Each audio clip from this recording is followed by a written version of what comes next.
Hi, everybody. Welcome to the July edition of Astronomy on Tap, Champaign-Urbana. My name is Chris Tandoy. I'm a second-year grad student in the Department of Astronomy, and I'll be hosting tonight. Joining me are two other grad students, Cassidy Wagner and Cail Daley. First of all, I'd like to apologize for any trouble if anybody had problems getting here with the broken links. I'm hoping that won't happen again. And I'd also like to thank everybody for continuing to show up even though we can't do this in person. Another thing, our longtime attendees may have noticed that the grad students have been having more of a stake in this event, and from here on out we're going to be running the show. We're all really excited to be doing this, and we have some really fun ideas for how we can get audience engagement in the future. But unfortunately, that's going to have to wait until we can start doing this in person again. And even though we're all sitting behind computers tonight, I encourage everybody to ask questions during these talks. No matter how silly or how simple you think they might be, well, the whole reason we're doing this is to interact with everybody, and we really enjoy these interactions. And I really want to stress, don't feel like you're interrupting or these questions are too dumb to be on YouTube or whatever. I'll be reading the chat, and I'll pass along any questions to our speakers as they come up. We'll have time for questions at the end. So, that being said, our first speaker tonight is Cassidy. Cassidy is a third-year graduate student studying the formation of the very first stars in the universe. She's from Oklahoma, and despite growing up in Tornado Alley, has still not seen the movie Twister. Off campus, Cassidy can be found painting, following weird bugs around, and camping with her dog.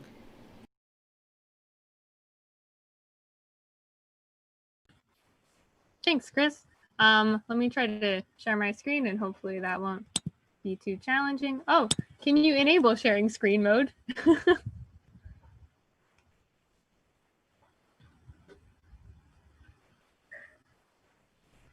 Okay, should be good now. Try it out. Looks good. Okay.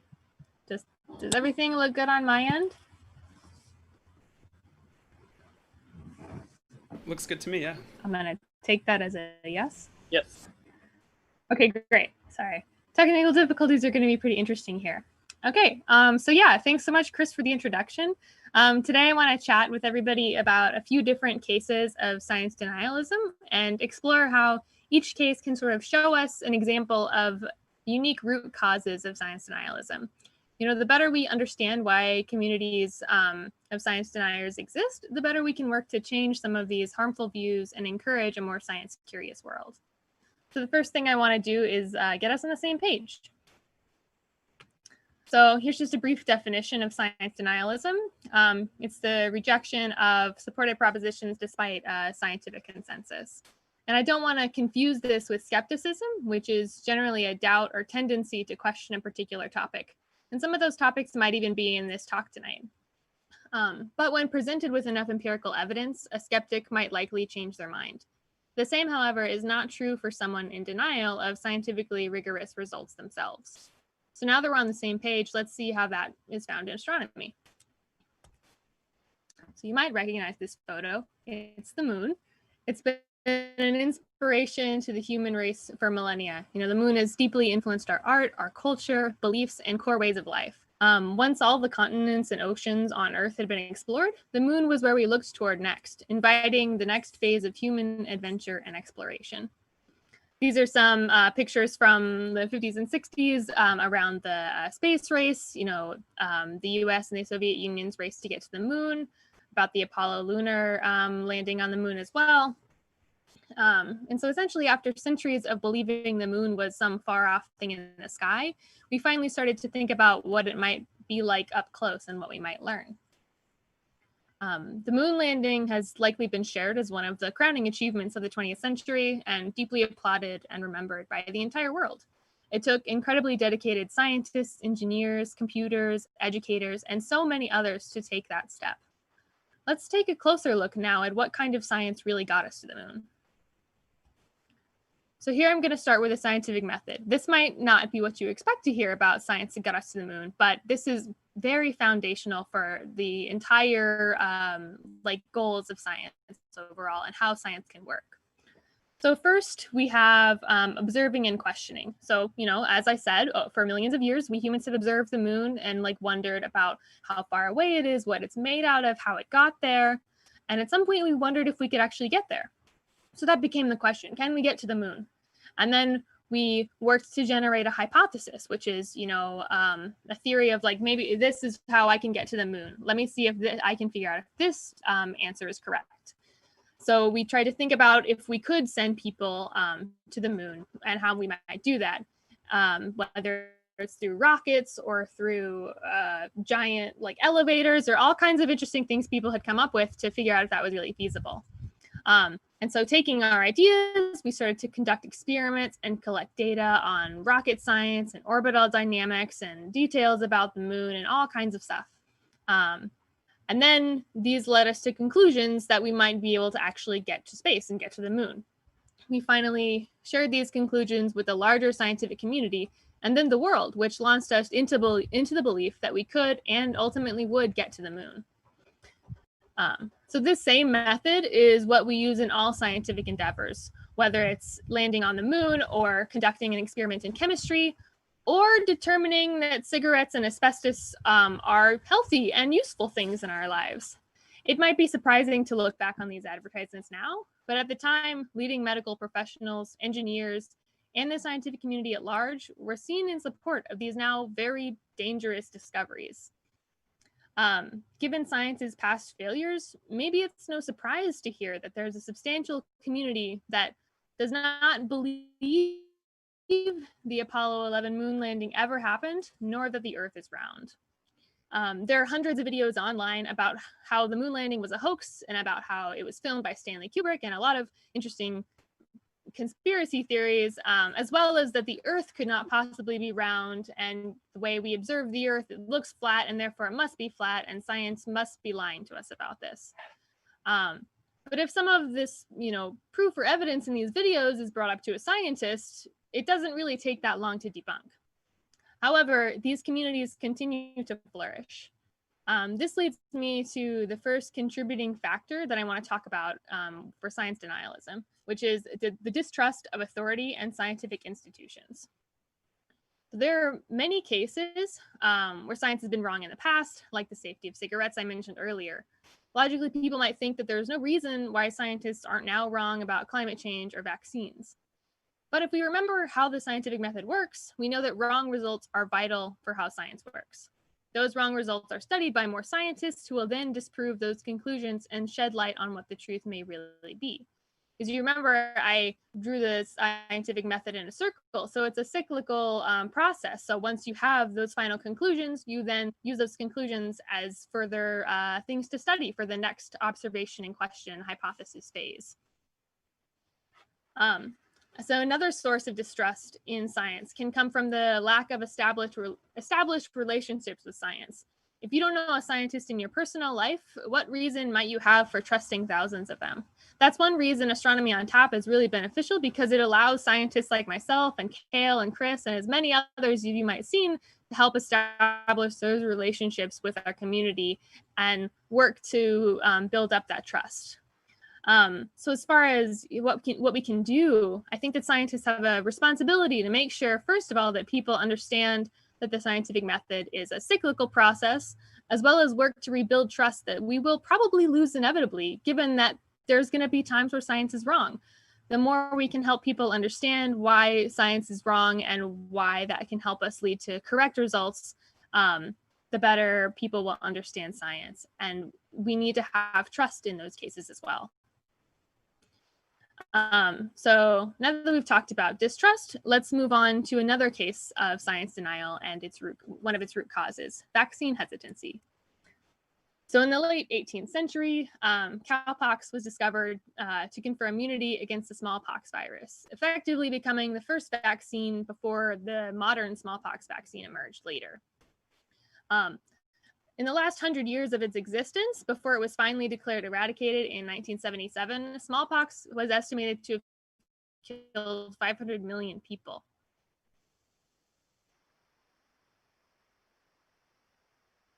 Developments in vaccine research and dissemination of other infections. However, the US is now seeing a rise in measles cases. In 2019, there are more measles cases than in 1994, which was 6 years before the CDC declared the virus eliminated. This rise has been correlated with the growing trend of vaccine hesitancy or the anti-vax movement. When we look at the anti-vax movement, we often see communities united under the common thread of parenthood. There's a deep-seated identity that pops up once you become a parent that can create a bond between people who otherwise might not have a lot in common with you. Despite mounting scientific evidence for the safety of vaccines, the anti-vax community continues to fight against them. In 1998, the former British doctor, and I say former, Andrew Wakefield, published a series of papers suggesting a connection between measles, mumps, vaccines, and the development of autism in children. Once Wakefield communicated his results, scientists questioned the research and used the scientific method to debunk those results. They conducted experiments that showed no link between vaccines and autism, and as well as attacked Wakefield's flawed research methods and exposed the conflict of interest in his funding. However, the anti-vax community continues to cite Wakefield's research as evidence that vaccines are dangerous, despite the fact that his papers have been retracted and his license has been revoked. To better understand that response, let's look at the second contributing factor to science denial, which is community, or a sense of community. If the core belief of a valued community in a person's life, for example, a community of parenthood, happens to be anti-science, like anti-vaxxers, it might be much harder to go against that core belief than it is to reject the community entirely. So this is kind of like, sorry about that. So a loss of community is often a much more emotionally vulnerable and present threat compared to the seemingly far away and long-term threat of viral outbreak, which is a little different in our case this year, but we'll get to that. So if you are in a particular community and one of the deep core beliefs of that community happens to be anti-science, to reconcile those two things, valuing that community so deeply and being anti-science in a particular case, it's going to be much more difficult to just reject that community and lose that sense of belonging and socialization that you have come to really value and appreciate. So as far as what we can do, I think it's important that we learn to value this sense of community and seek to cultivate the sense of community outside of science denial communities. And, I use an example of like parenthood communities as for anti-vax communities, but that's not to say that all parents are anti-vaxxers. I'm sure there are plenty of pro-vaccine parenthood communities as well. I think it's a great idea for us to try to seek or try to cultivate these more pro-science communities instead of attacking the science specifically behind the arguments. So Astronomy on Tap is a great, way we can also create a community within our own little area. But sometimes that might come across as like people just like sharing knowledge with you.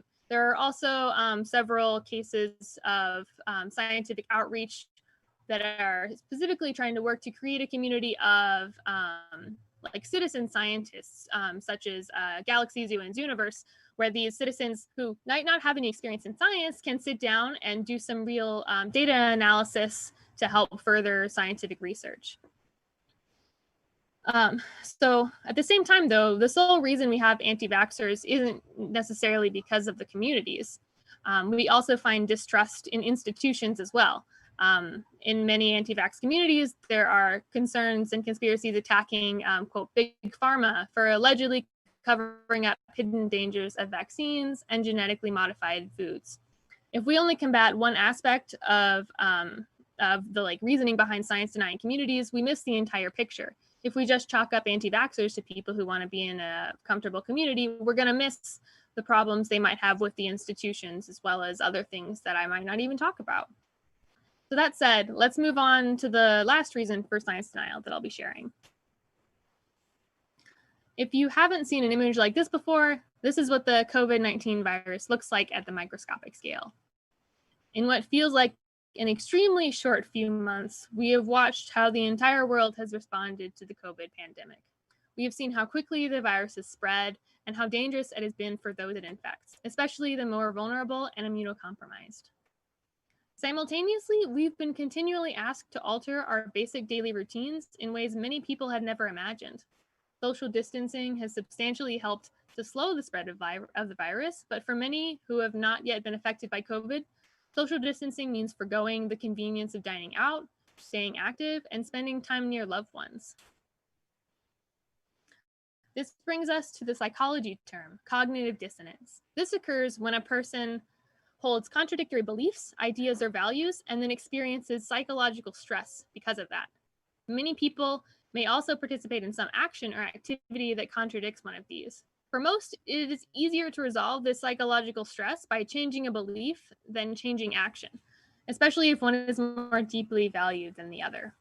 For COVID, this presents as changing one's beliefs that COVID is happening or is as bad as the CDC makes it seem.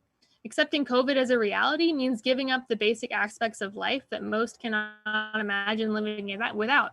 It means wearing a mask to the supermarket. It means missing out on Astro Tap in person. All of these things that we had been taking for granted are suddenly being told that we don't have access to those things anymore. So I thought again is that it's easier to change the belief that COVID is a problem than it is to change your entire life routine. And I also want to make the point that all of us are guilty of cognitive dissonance to some extent. It can protect us from intense anxieties associated with crushing weight of the world's problems. You might tell yourself that switching to an electric car won't really help in the grand scheme of climate change. So the decision against electric cars doesn't make you feel too guilty. On the other hand, telling yourself that switching to paper straws is beneficial in the grand scheme of climate change, so you don't feel guilty about driving across the country or picking astronomy over client science for your PhD. And then on the further extreme, you could tell yourself that climate change is a hoax completely, so you don't have to make any inconvenient and painful changes in your life. I'm sure many of us have been guilty of some of these things in one way or the other, maybe more extreme, maybe less extreme. But the sheer fact that cognitive dissonance is something that psychologically affects the entire human population makes it something that we can all kind of relate to. We can be compassionate with the challenges of carrying that psychological burden that comes with cognitive dissonance. Helping people recognize and understand that feeling may help us better combat cases of science denial without alienating people from that discussion. And I want to again make the point that COVID denial can't be explained by only cognitive dissonance, just like I couldn't explain anti-vax communities just from government intervention through requiring citizens to wear masks and experience a sense of community alongside those with similar views. So to sort of wrap it up, I know there's been an assumption that like science denial is due to a lack of education on certain science topics, that if you can just teach somebody enough about the moon or enough about gravity or enough about climate change that they'll change their opinions and stop denying what most scientists have considered fact. But as we saw, there's a lot of more complicated psychological, social, and cultural reasons backing up some of these specific cases. So like I mentioned, we have the distrust, we have community, and then we have cognitive dissonance. And these are only 3 examples that I found when I was looking into this. And I'm sure there are many more that can kind of explain why some people in some communities might feel this way. And so I just wanted to bring some of these to light, especially now that in this year we're facing COVID-19 and we're spending time with people who might not believe that COVID is really happening or that it's as bad as it is considering what the CDC has been saying. So I want to thank everybody for listening to my talk. And I am very happy to answer any questions. I want to clarify that, I'm not a psychologist. I'm not an immunologist. I'm not, I don't study viruses, I don't study vaccines, I don't study any of those things, but I can at least talk more, and I will be very happy to engage in any discussion about this. So thank you. Thanks, Cassidy. It's really interesting. I just want to say that historically, I guess the idea is that, like you were saying, that a lack of education is the cause for this, but it's very clear that nowadays, when most people have internet access and they have the entirety of human knowledge at their hands, this still persists. So It's a really interesting and very relevant right now, unfortunately, subject. Let's see if there's any questions in the chat. Great. Sure, we have a question for you. Do you have any advice for talking with skeptic or denialist friends and family in a way that cuts through the entrenching that happens with people set in their views and politics? Yeah, so I think this is really complicated. I'm sure that it's something that many of us have been dealing with in our daily lives. So one thing I want to say initially is that you might not be successful. Some people have been entrenched in these beliefs for a very long time and have convinced themselves seriously of whatever perspective they may have. And it might not even be a science denialist thing. It might be something completely different. But I want to make sure that if you're working on that, that you should understand that it's not a failure on your part for not communicating well enough. Because I'm sure that can be really tiring when you feel like you have all of the right arguments, but they're just not landing. And sometimes it's just hard to have those conversations with people who, at the end of the day, might not be ready for those conversations. At the same time, though, we got to focus on, not alienating these communities, right? So if we can, instead of criticize people for having such ridiculous beliefs, we can instead think about how we can bring those people to where we are and sort of have a compassionate personal conversation and try to ask more questions and learn more about their views, as opposed to just shoving our own perspectives on them as well. It's not going to be a positive back and forth conversation if you don't have mutual respect and trust for each other. And if we can establish that mutual respect, then we can probably have more positive and constructive conversations in the future. Got another one for you, rapid fire style. Do you think that science denialism is more prevalent in the 21st century, or is this something that humanity has always contended with? So that's a really interesting question too, because it's we live in an age where we have, like Chris said, or like you said, I guess I'm not talking to another person anyway, where we have a very serious access to the entirety of human knowledge. So you can basically we can start to find these places and communities online that might share our similar views, and then through the echo chamber phenomenon, where if some person says something and you agree with that, you're going to look for that same thing on the internet or in whatever community you search for. And so it's possible that we could be living in an age where not just science denialism, but communities, echo chamber type communities can exist much more broadly than they may have been a few centuries ago. At the same time, we had people in Galileo's era denying that the earth was round. And at that point, you can think of there's a contradiction with what people's beliefs would have been. So you had the same problem of cognitive dissonance, where believing that the earth was round could directly contradict some of your religious viewpoints. And we may not have necessarily had conversations about what it meant to feel that cognitive dissonance stress, but that doesn't mean it wasn't happening at the same time. But yeah, I would be really interested to spend more time looking into past cases. And there's also, I found when I was researching some anti-vax history, even when there was a huge the push for vaccinations that eradicated polio and really reduced the measles, there were still people who were very anti-vax. So even though the effects of polio and smallpox and measles was very present and in their lives, there were still people who were denying that was something that was safe. Any more questions for Cassidy and science denialism?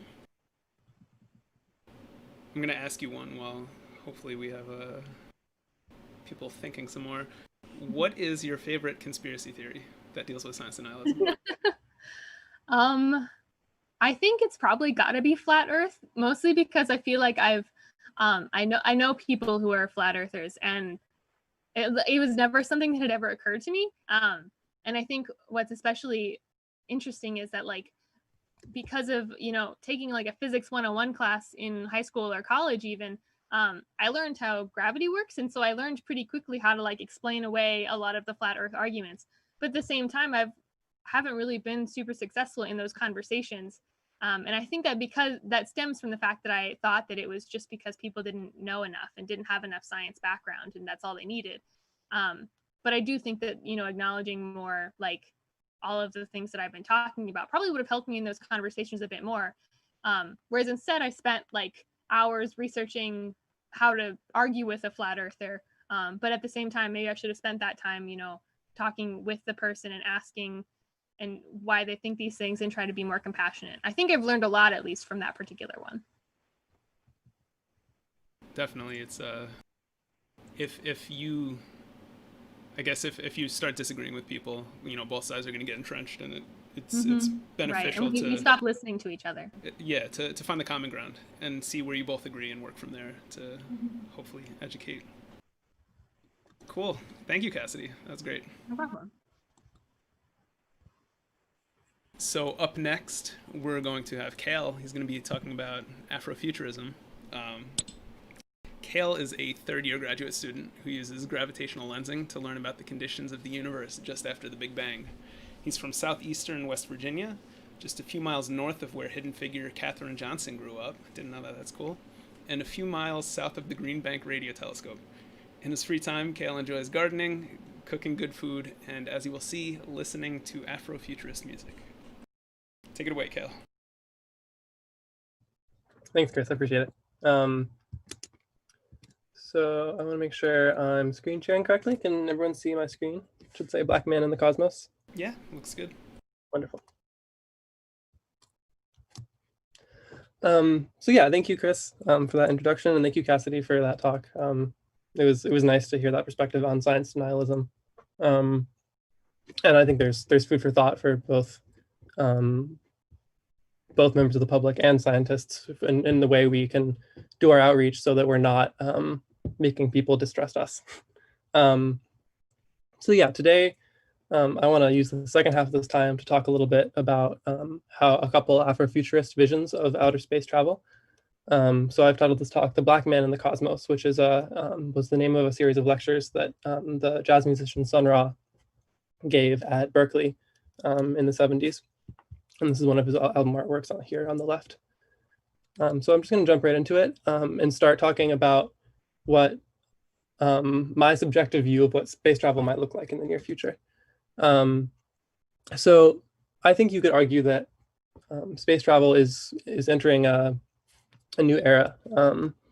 And I'm saying this partly because in the end of May, we launched for the first time since 2011, the US launched astronauts from US soil as opposed to Russian soil to space. And we did this in a historic way through not through NASA itself, but SpaceX provided the rockets and the launch and the uniforms that you can see here on the right, the spacesuits, the futuristic spacesuits. So this was kind of a historic event because it means that private companies are getting us to space now. And why NASA wants to do this is basically they want to offload the easy like near Earth space travel to private companies so they can focus on the really ambitious things. And so this is part of NASA's Moon to Mars program. And the goals of this program are very ambitious. They want to get back to the moon by 2024. So this means putting humans on the moon by 2024. And they aim for sustainable exploration by 2030. And what they mean by sustainable is really sustained, or we're not just going there to visit, we're going there to stay. So you can see here on the right a concept art for their lunar gateway orbiter. And so this is a spaceship that would, or a kind of a space station that's going to orbit around the moon and be a base that astronauts could use to visit the moon, to stage more long-term missions. And so as I mentioned before, another tenet of this is public-private partnership. So letting companies do some of this work so NASA can do the really ambitious things. And the long-term goal is using all of this as a test bed to go to Mars. So the long-term goal is sending a human to Mars, which has never been done before. And so on top of all of this, space is projected to be, by 2040, could be worth up to $1 trillion as an industry, which is really a huge amount of money. So to summarize why I think kind of we're maybe entering a new era is this kind of renewed interest in human travel to nearby planets. And second, that it's not just NASA doing this, or it's not just the USSR doing this, but it's private companies that are going to be doing a lot of this work. And there's money to be made, which means people are going to do it. So even though Mars is a long time off, I didn't really put a date on that because I don't really think anyone knows how long it's going to take us. It might be 50 years, it might be 100 years. But we're starting to think about it not just as a possible, as something that comes one day, but as something that we're starting to make technical plans for. And so part of what NASA has done as part of this program is to make posters and art that hopefully will inspire the next generation of astronauts and scientists. And you can see these posters here. So it says, it's classing Uncle Sam, we need you. Mars explorers wanted, work on the night shift on the Mars moon. And even further, they want teachers, they want farmers, and they want surveyors. So in this depiction of the way, in the way NASA is depicting going to Mars, we're going there to make a colony. We're going there to live. We're going there to teach and farm, and make it a home is how I read these. So I think it's interesting to think, since it's clear, at least from this imagery to me, that we're going to Mars to make a colony. There's some interesting things to think about there. So you might ask, what would we do on Mars? And the things that I hear often are going there to do research, more extended scientific research that's hard to do with a rover, or hard to do with just a single visit. Another obvious thing is resource extraction, so mining hard metals, precious metals to bring back to Earth, water, who knows? There are all kinds of things. There's plenty of resources that can be profited from on Mars. And finally, of course, habitation. So new spaces to live, and in more room. So I think something to note is that these three goals of research, mining, and resource extraction and habitation are very similar to the goals of our last colonial project that started in the 1400s, and during which European nations spread their influence across the globe and subjected and enslaved huge portions of the world.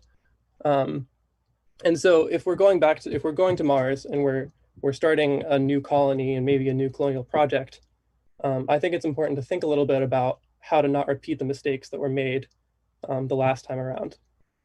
And so this was the kind of the topic of a conference held recently as part of the NASA Library of Congress astrobiology program, and the conference was entitled Decolonizing Mars. And Lucianne Walkovich, who is a Library of Congress astrobiologist, had the following to say. She says, there's a matter of inclusion. Space exploration is something that we all take part in. We have to think about the way we talk about who goes to space, who's included in the conversation, and who's not. One of the fundamental things to do is just to include those normally left out of these discussions in a real way, such that they're actually listened to. So I think that the point she's making there is that representation matters, and who we decide to represent going to space matters, and it affects who believes they can go to space. And for a homegrown example of this, I stole this tweet from our very own Gautam Narayan, who is an astronomy professor here at UIUC. And he has this tweet where he's talking about NASA astronaut Kalpana Chawla. And he says, Kalpana Chawla was a hero in India, and like so many kids growing up in the 90s, I wanted to be like her, immigrant, engineer, astronaut. I wrote about her in my college entrance essay. And so I think this really drives home that, these images we see of people in space, and all of these, that whole bundle of this image and the imagery we use really affects people at a young age, and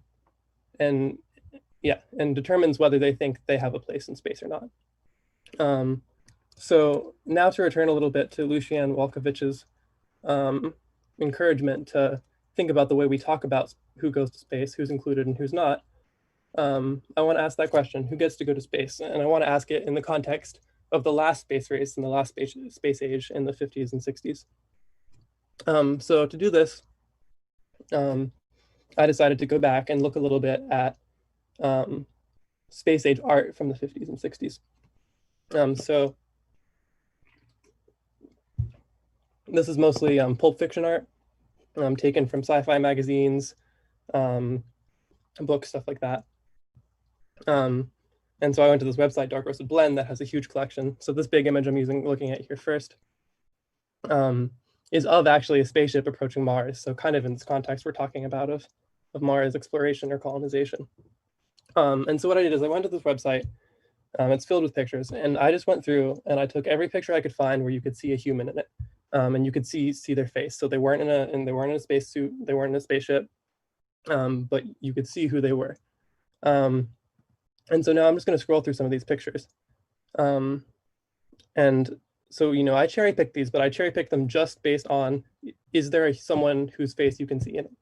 And I think something that pops out to me pretty clearly is if I were growing up in the 50s and 60s and I weren't a white boy, I might not think space is for me.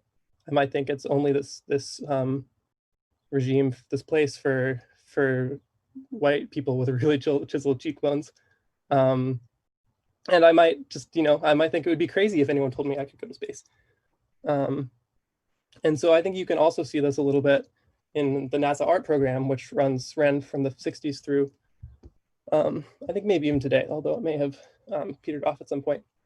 But this was a program, basically an artist in residency program, where various artists in all forms of media were commissioned to work with NASA, kind of capture and envision the space age and space travel. And a lot of big name artists were involved in this, from Norman Rockwell, whose painting you can see here on the right, to artists like Andy Warhol. But one artist who was kind of left out of this was jazz musician Sun Ra. So Sun Ra actually applied to the program in the 60s, and this is his actual application here. And so you see, when asked, basically, what are your ideas? Why do you think you would be a great applicant for this NASA space art program? He says, without the proper type of music, your program will be more difficult than need be. It is said, music soothes the savage beast, and what is called man is very anarchy-minded at present. So this was Sun Ra's application, and it was unfortunately rejected, and his art was never featured as part of the NASA space program. And I really think that this is an opportunity missed, and had that not happened, we might have seen artwork like this one on the left, that really actually does envision Black people in space alongside the work of Norman Rockwell and Andy Warhol, and these other prominent white artists who were given this platform. And funnily enough, this account associated with Sun Ra, who I'm going to go into more in a little bit, tweeted just yesterday on the 22nd, a quote from him that is, "This is my view on the race for space. We'll never get it until we Americans, collectively and individually, get us a new sound of harmony, brotherly love, common respect, and consideration for the dignity and freedom of man and woman." So now I've hopefully set the stage and kind of argued why I think representation really matters. It's not just a, something that you do for, so you can report the correct numbers, but really affects who gets to go to space. And I really just want to use the rest of my time to highlight some of these other visions of space that have been left out of the NASA art program. So the two I'm going to focus on are the visions of Sun Ra and Parliament Funkadelic. So Sun Ra is a very prominent jazz musician and pioneer of jazz. He's known for contributing huge amounts of work to free improvisation, modal, and space jazz.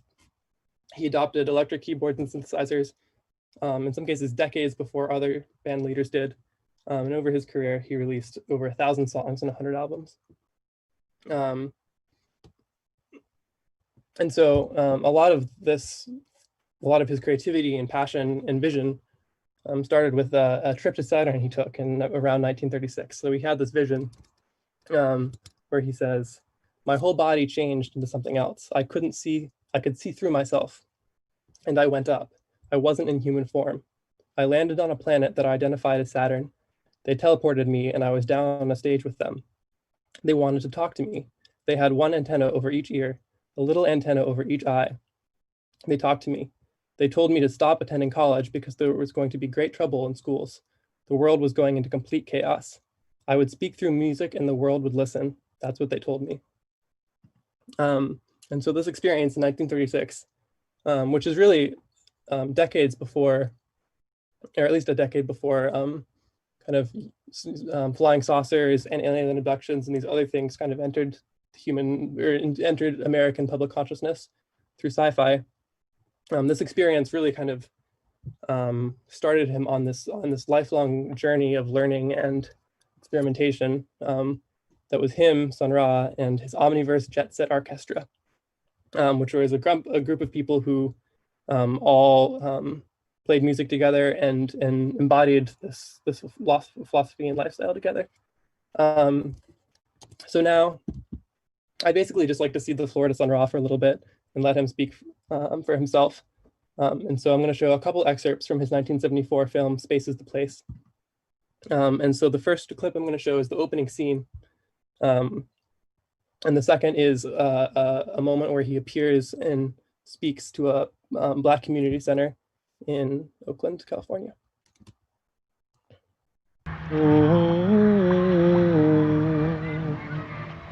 The music is different here. The vibrations are different. Not like Planet Earth. Planet Earth's sound of guns, anger, frustration.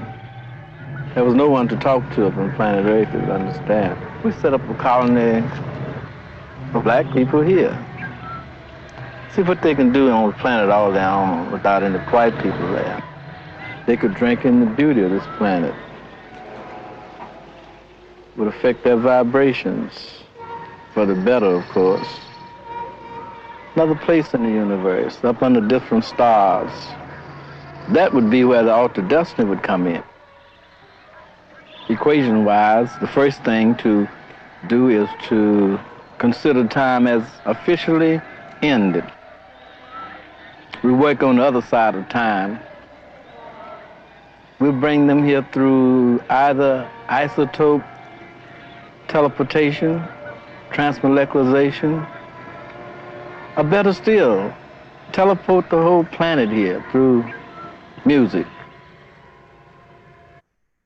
So I guess what I want to highlight in that first clip is two things. First, this idea of an altered destiny, that space is so big and there's so many things beyond the Earth in it that surely there's some other destinies for us out there where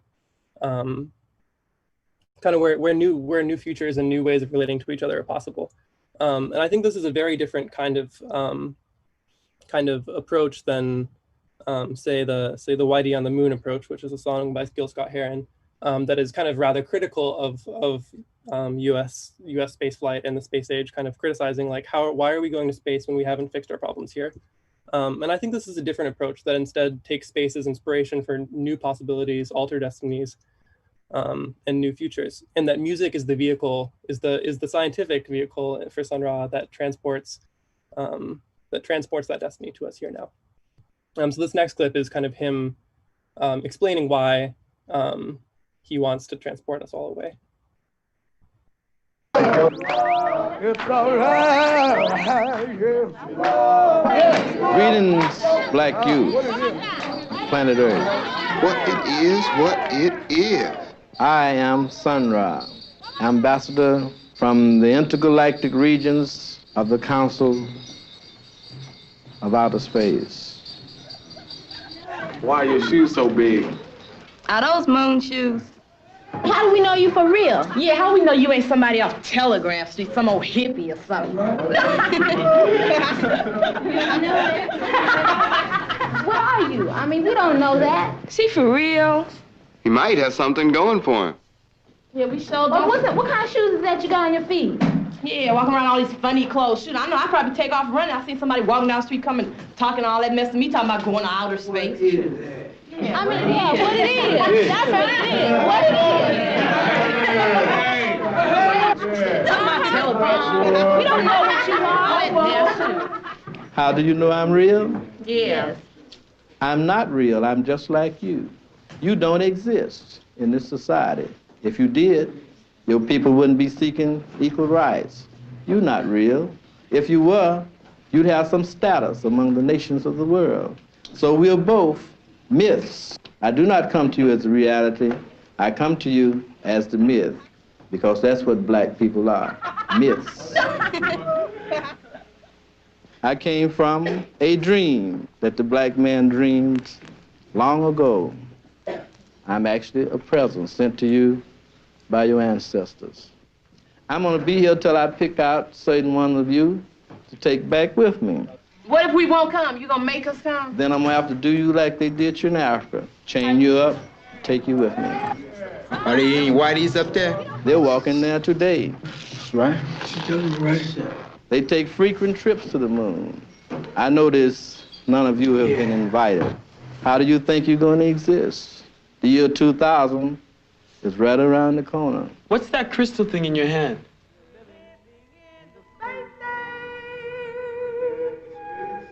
We're living in the space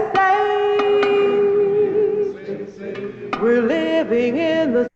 So I'll stop there. But I thought that was as concise as I could get some of Sun Ra's philosophies.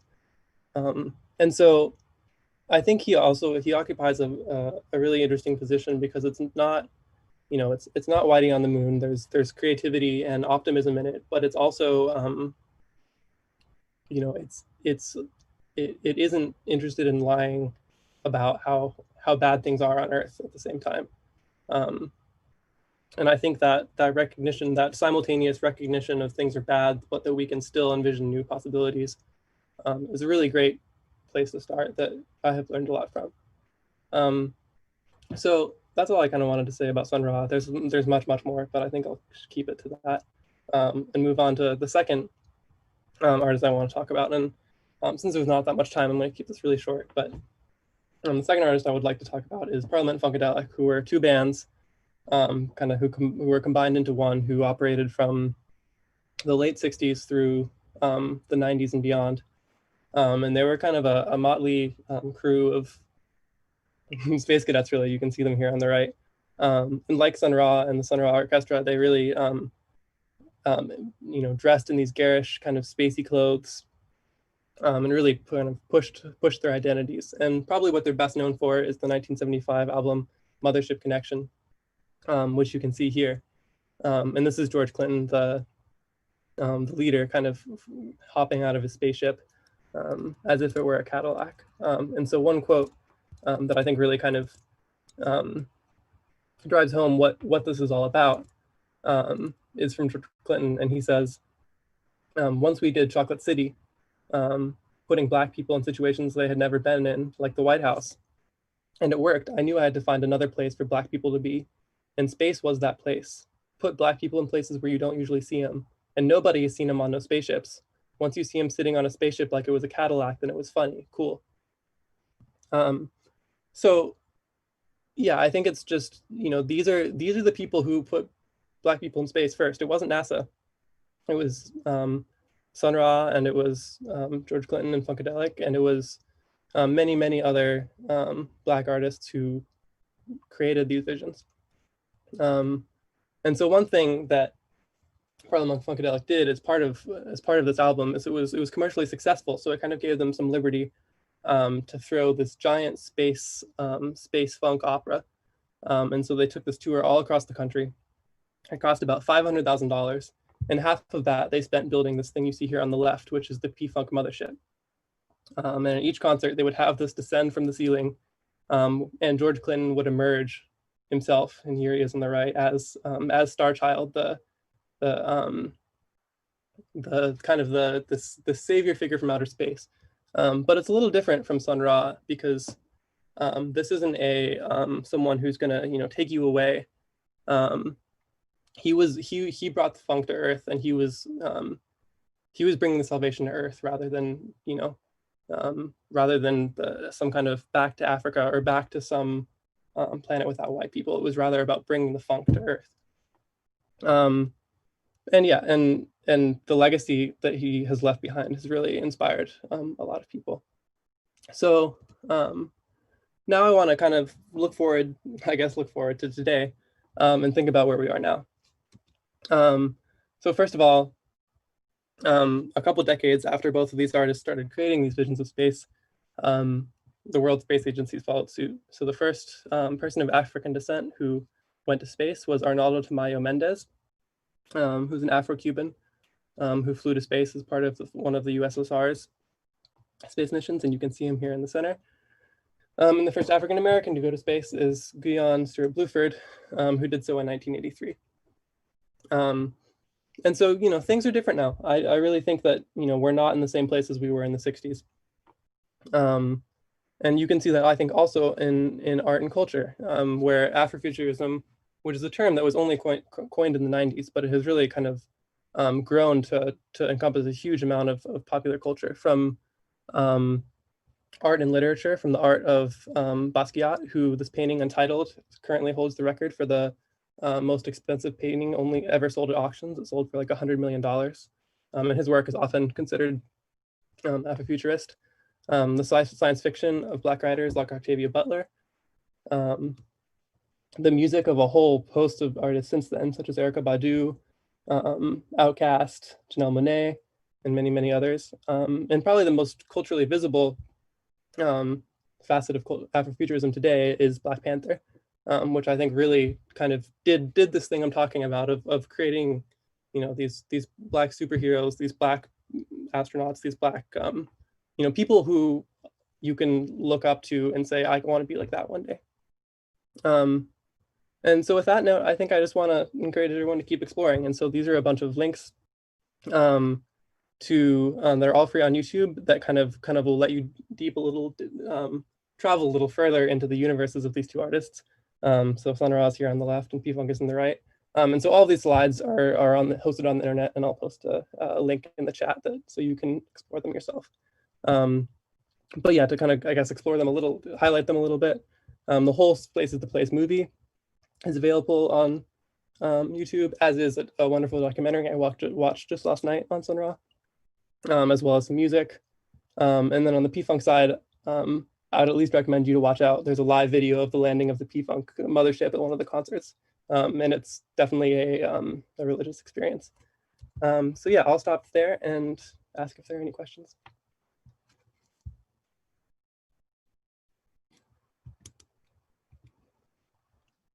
That was awesome, Cail. I'm just thinking about Sun Ra specifically, and like how wild his costumes for himself and for the movies were, and how visually interesting all of that was. And just to reiterate what you said, art and pop culture definitely shaped a part for me wanting to become an astronomer, and I'm sure for almost everybody else in the field. Watching cartoons or seeing posters like that, and just goes to show how important representation is.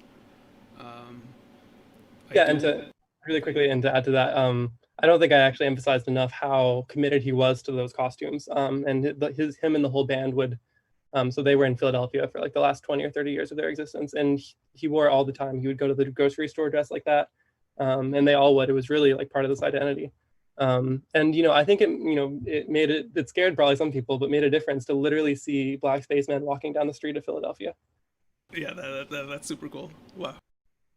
I do want to say I'm a little upset because I had a question all lined up for you, but your last slide, or your second to last slide, answered it. I was going to ask, what does Afrofuturism look like today? But yeah, and I wish you answered that already.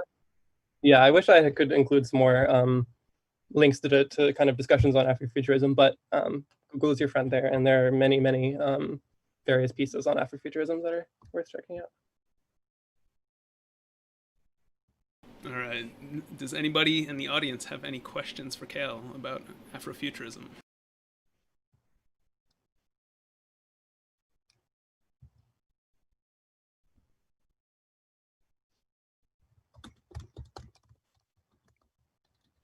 Okay, maybe we can get back to Cassidy real quick because I accidentally skipped a question, and we'll see if anybody has more time for a question for Cail.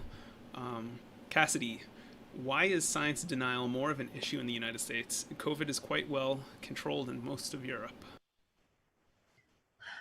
That's a really interesting question, and I don't know if I have a good answer to that. A lot of the stuff that I was looking into when I was doing research was like kind of unique to the US, since we're in the US and that's kind of who I was talking to right now. I did look into, so there was like a study done kind of investigating whether or not like scientists should publicly respond to like questions of science denial. So like if you were in a public talk giving like talking about the moon and somebody was like, well, isn't the moon landing a hoax? And it's like how should a person talking respond to that? And there was a survey. So the survey included people from Germany, and then there was a similar survey that did the same kind of test for people in the US. And as like I don't have any like justification or reasoning for why, but I think there were more people in the US who like even after like the scientist like further explaining or arguing against the like science denialist idea still held those same like science denialist viewpoints, whereas like people in Germany for whatever reason were more susceptible to like changing their viewpoint. But at the same time, that survey also included like German students, whereas the survey in the US was a bit more like broad reaching. And so like I'm sure that there's a lot more research we can do and a lot more we can understand how science denial presents itself in other places. At the same time, though, you also have like Boris Johnson, who's been pretty like, anti-COVID is a problem for a while until it like became something that I think he dealt with personally. And I don't know a lot of details about what's going on right now or what has gone on, so I don't want to talk about it too long. But it's not necessarily a unique thing to the US. But I think it like sometimes feels that way because, we live in the US and we're experiencing everything so personally. But, at the same time, South Korea had a really quick response to COVID and has resolved it, a lot faster than other places. And there are other places in Europe that have resolved it more quickly. But I think also Switzerland has had really big problems with it, I think, or Switzerland or Sweden, I'm not sure which, who had problems with social distancing. So there might be like a cultural aspect to it. If certain countries are more used to like wearing masks as like precautions or have faced pandemics before, then maybe they, at least in the case of pandemics, are more on the side of science because they've seen the real effects of those. And for the US, and for a lot of people living in the US, we might not have experienced that before. Though I do think that there's like literally like a global community of flat earthers, so that's not necessarily unique to the US, and a lot of the conspiracy theories as well. As far as like the moon hoax, the moon landing hoax, maybe that's a little more US centric because it was about the Apollo 11 mission, which was from the US. But I'm sure there are communities across wide ranges of the world given how much we can communicate over the internet nowadays. Yeah, I'm wondering now that you just said that if there are any like space hoaxes or conspiracy theories in the Soviet Union, I guess, whether about them or about, because I think I could be completely wrong, but I think they were pretty like they just immediately believed us that we landed on the moon. I don't know if that's true or not. I might be making that up.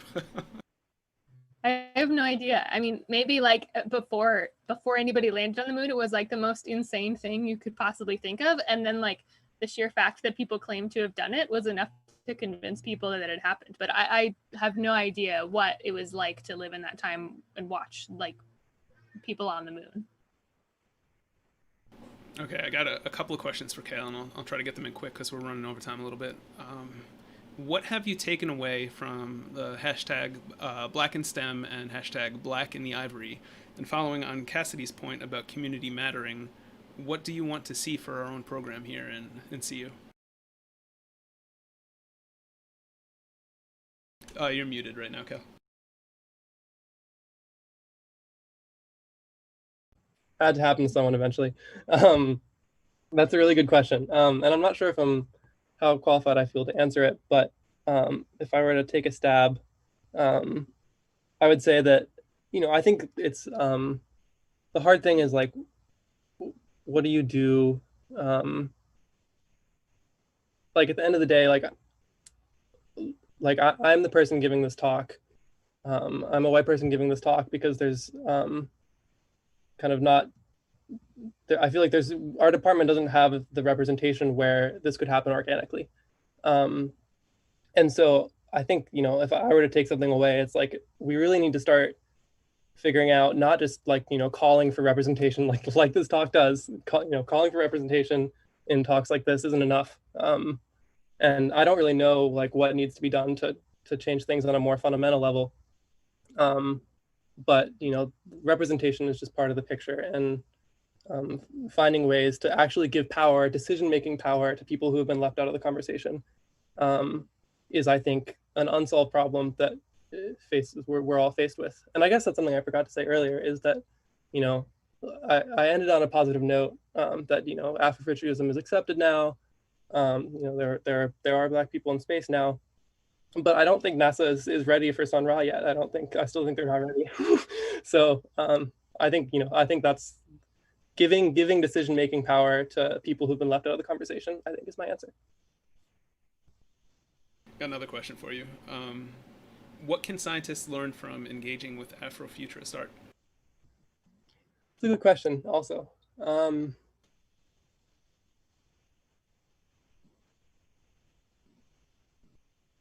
I think just being reminded of the creativity that's involved in space, and the possibilities that it leaves open. Because I think when you're used to about thinking about science only in a scientific context, where you want to make sure the things you say are scientifically accurate and all these things, which is important. But I think it's like people like Sun Ra and George Clinton are coming to us as myths and as things that aren't real yet. And especially in science, we're very, very quick to discount things that are not real, and there are good reasons for that. But I think finding some balance where we can think about about possibilities that aren't real yet, while still not falling into things like science denial, I think is something that I want to try and be better at. Nice to tie the two together. Yeah. All right, everybody. Last call for questions, or else we're going to be ending it. We're a few minutes over time right now.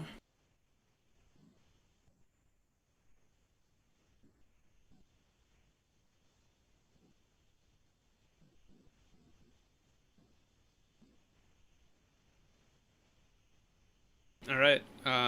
Just want to say thank you to everybody for showing up tonight and for watching our stream. Chris, before you log off, yes. we gotta plug the engagement form, the form. Oh, I don't have that available. I don't know. I sent it to you on Slack. But yes, just so everyone knows what we're talking about. One of the things we wanted to do as us grad students take over this program is we want to make sure we're listening to our audience. And so part of doing that is getting feedback from you guys, which we would love to do in person, but for now, I think we're going to have to resort to Google Forms. So we have a Google form that I hopefully, I guess I could also just link it. I got it in chat. I linked it in chat. Wonderful. Awesome. So if you guys would like to fill out that form and give us feedback on these talks and previous talks, I would love, we would love to hear your thoughts. Yeah, this would be wonderful to just kind of direct us into what direction we should be heading in, I guess. Because this is for everybody here. It's not just what we want to talk about. It's what you guys want to hear. So this will inform us a lot more about, what's been more interesting than not interesting, I guess. And kind of let us know. And also feel free to email us too.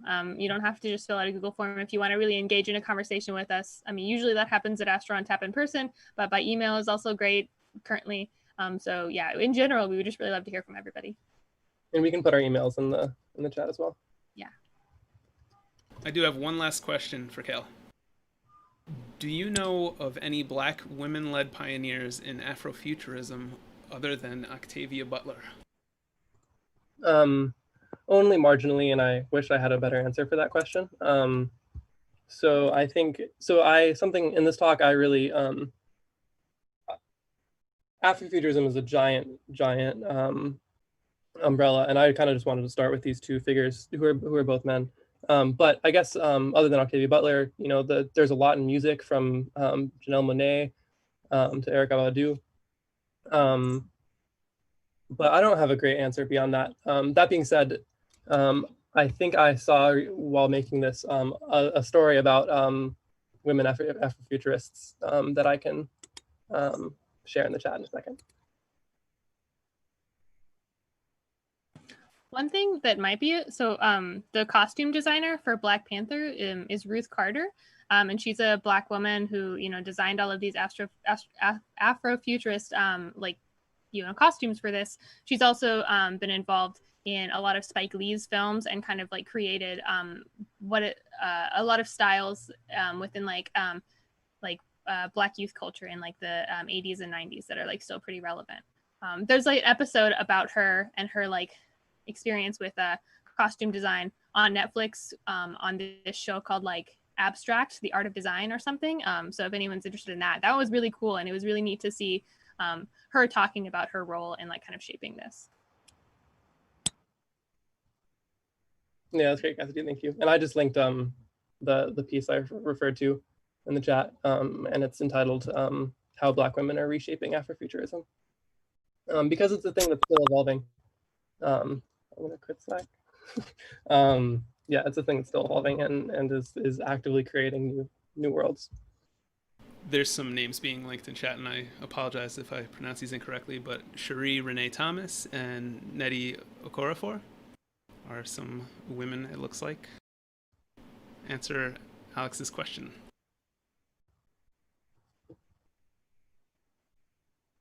Awesome. Thank you, Stacy.